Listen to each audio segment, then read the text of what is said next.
राजा और मूर्ख बंदर की कहानी। बहुत पुरानी बात है। एक राजा के पास पालतू बंदर था। राजा उस बंदर पर बहुत विश्वास करता था क्योंकि वह बंदर राजा का भक्त था। बंदर राजा की पूरे मन से सेवा करता था, लेकिन बंदर बिल्कुल मूर्ख था। उसे कोई भी काम ठीक से समझ नहीं आता था। राजा जब भी विश्राम करता, बंदर उसकी सेवा के लिए हाजिर हो जाता था। उसके लिए हाथ पंखा चलाता था। एक दिन की बात है, जब राजा सो रहा था और बंदर उसके लिए पंखा झल रहा था, तभी एक मक्खी भिन भिनाते हुए राज के ऊपर आकर बैठ जाती है। बंदर उस मक्खी को पंखे से बार बार भागने की कोशिश करता है, लेकिन मक्खी उड़कर कभी राजा की छाती पर, कभी सिर पर, तो कभी जांघ पर जाकर बैठ जाती थी।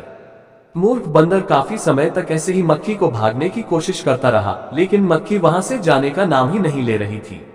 ये देखकर बंदर को क्रोध आ जाता है और वह पंखा छोड़कर तलवार निकाल लेता है।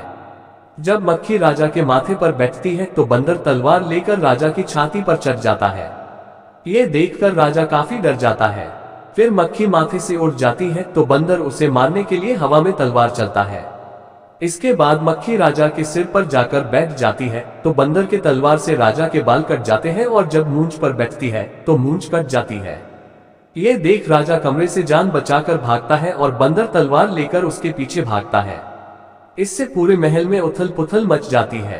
कहानी से सीख। इस कहानी से यह सीख मिलती है कि किसी मूर्ख को ऐसा काम न सौंपे जो बाद में आपके लिए ही खतरा उत्पन्न कर दे।